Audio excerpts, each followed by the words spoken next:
रात के 10 बज रहे थे। सास और ननद सोनिया को देख रही थी। सोनिया उनकी आंखों में देखकर डर से थर-थर काँप रही थी। उसकी सास चिल्लाकर बोली, तुम्हारी हिम्मत कैसे हुई मेरे ही घर में कुछ करने की?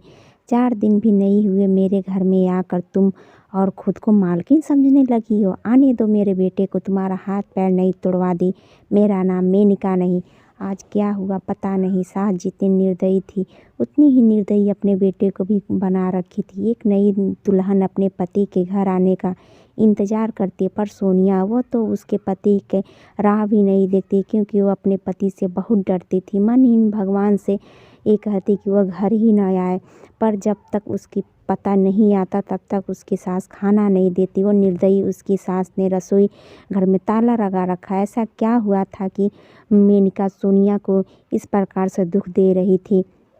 सोनिया के पति मतलब विक्रम का ऐसा क्यों स्वभाव था कि नई दुल्हन होकर भी अपने पति की राह नहीं देखती? सोनिया की शादी विक्रम से 4 महीने पहले हुई थी। सोनिया को माँ बाप नहीं थे। 12 की पढ़ाई होते ही चाचा चाची ने उसकी शादी कर दी।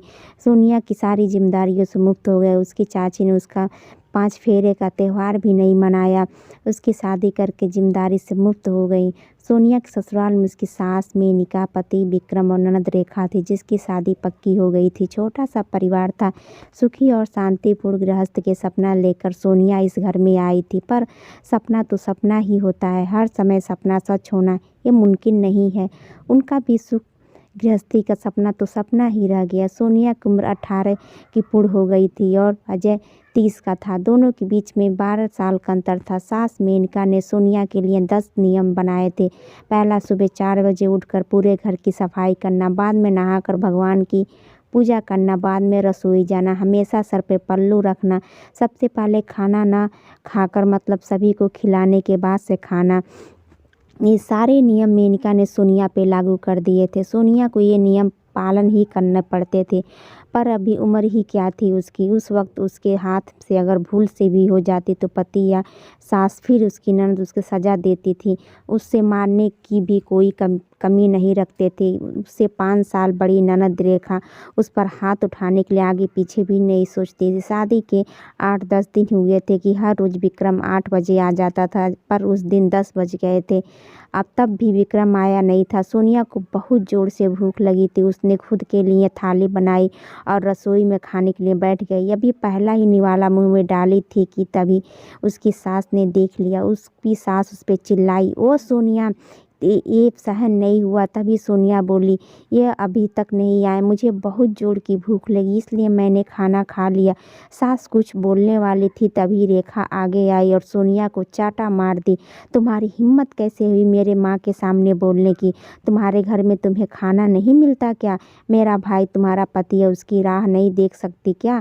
अरे औरत अपने पति के लिए क्या क्या नहीं करती है। उतने में सास बोली, रहने दे, इसके घर में माँ बाप तो है नहीं, कौन संस्कार सिखाएगा? चाचा चाची ऐसी लड़की हमारे पल्ले बांध दिए। रहने दे तू, चल बाहर, रसोई में ताला लगा देती हूँ। और रसोई बाहर ढकेल कर ताला लगा दिया। सोनिया आँख में आंसू लेकर बस देखती ही रह गई, कुछ नहीं बोली ना कुछ कर पाई।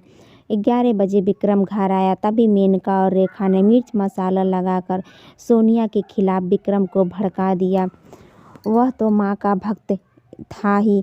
इतना ही सुनकर उसके गुस्से में आकर सोनिया को थप्पड़ मारा। उसे उस दिन खाना भी नहीं दिया। आज हुआ ये था कि सोनिया अपनी सास और ननद को खाना खिलाने के बाद से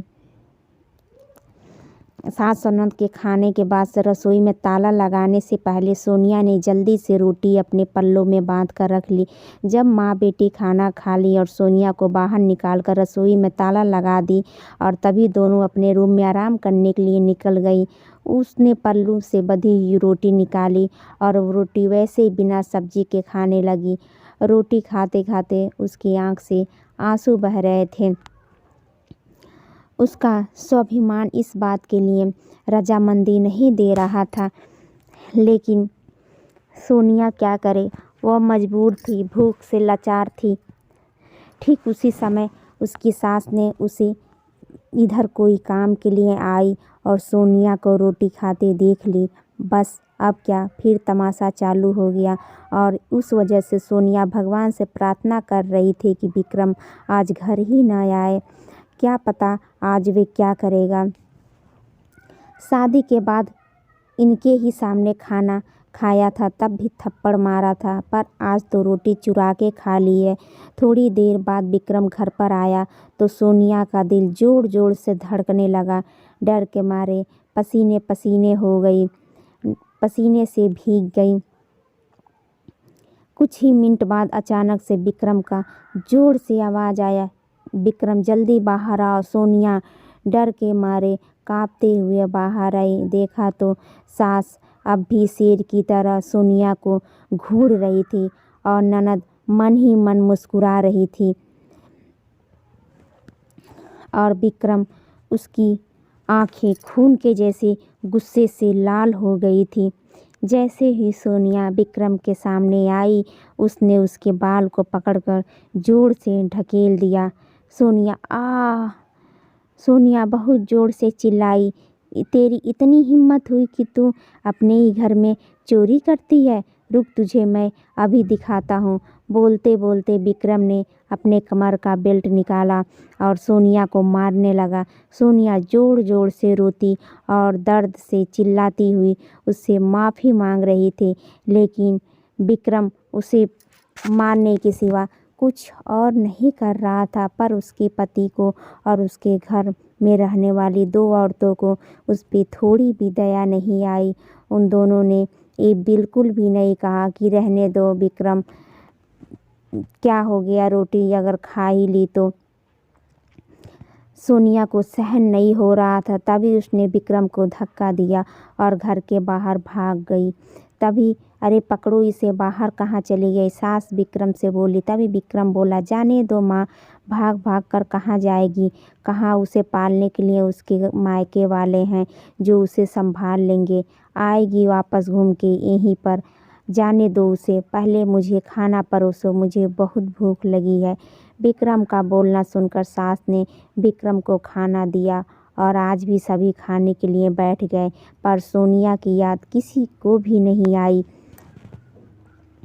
थोड़ी देर बाद ही सोनिया वापस घर में आई। रेखा के होने वाले ससुर उसकी तरफ हाथ दिखाकर बोले। थोड़ी देर बाद सोनिया घर में वापस आई, तभी उसको देख के उस जोर से हंसने लगे और बोले, आ गई वापस? तभी उसके पीठ पीछे से रेखा का होने वाला ससुर बोला, हाँ आ गई वापस। रेखा के होने वाले ससुर उसकी तरफ दिखाकर बोले, नहीं नहीं, अंदर आइए पापा जी, आपको कोई गलतफहमी हुई है, आप अंदर तो आइए, मैं आपको सब समझाती हूँ। रेखा जैसे ऐसे बोली तो उसके ससुर बोले, कौन से पापा, किसके पापा, माफ़ करो, हमें अब आपके साथ कोई रिश्ता नहीं रखना, और जो आपको समझना है वह बाहर खड़े पुलिस को बताना। अचानक पीठ के पीछे से पुलिस अंदर आई। पुलिस को देखकर उन तीनों की बोलती ही बंद हो गई। क्या बोले कुछ समझ नहीं आ रहा था। तभी सास नरम आवाज़ से सोनिया को बोली, अरे बहू, छोटी बात पे कोई पुलिस को बुलाता है क्या? छोटी सी गलतफहमी हो गई है ना, और छोटी मोटी परीक्षा हर औरत को शादी के बाद देनी ही पड़ती है, और ये तो तुम्हारा ससुराल है ना, ससुराल वालों का मान रखना तो तुम्हारा कर्तव्य है बेटा। माफ़ कीजिएगा सासू जी, मुझे ऐसी परीक्षा देने का कोई शौक़ नहीं है, मैंने शादी थप्पड़ खाने के लिए नहीं की थी, और ये ऐसा कैसा ससुराल जहाँ मुझे रोटी भी चुरा के खानी पड़ती थी। आपने मुझे कमज़ोर समझा था क्या? मेरा मायका नहीं है, पर मैं कमज़ोर नहीं हूँ। अभी यही संस्कार अपने बच्चों को जेल में देना।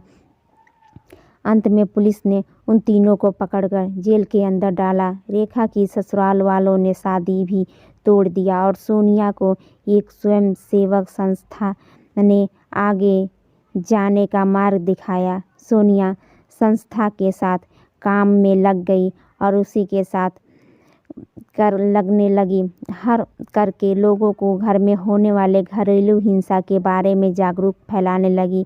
उसने अभी सही मायने में ज़िंदगी की नई शुरुआत की। अगर हमारी ये कहानी अच्छी लगे तो हमारे बुलबुल हिंदी स्टोरी चैनल को लाइक शेयर सब्सक्राइब ज़रूर कीजिएगा और कमेंट में ज़रूर बताइएगा कि ये कहानी आप लोग को कैसी लगी। ये घर घर की कहानी है।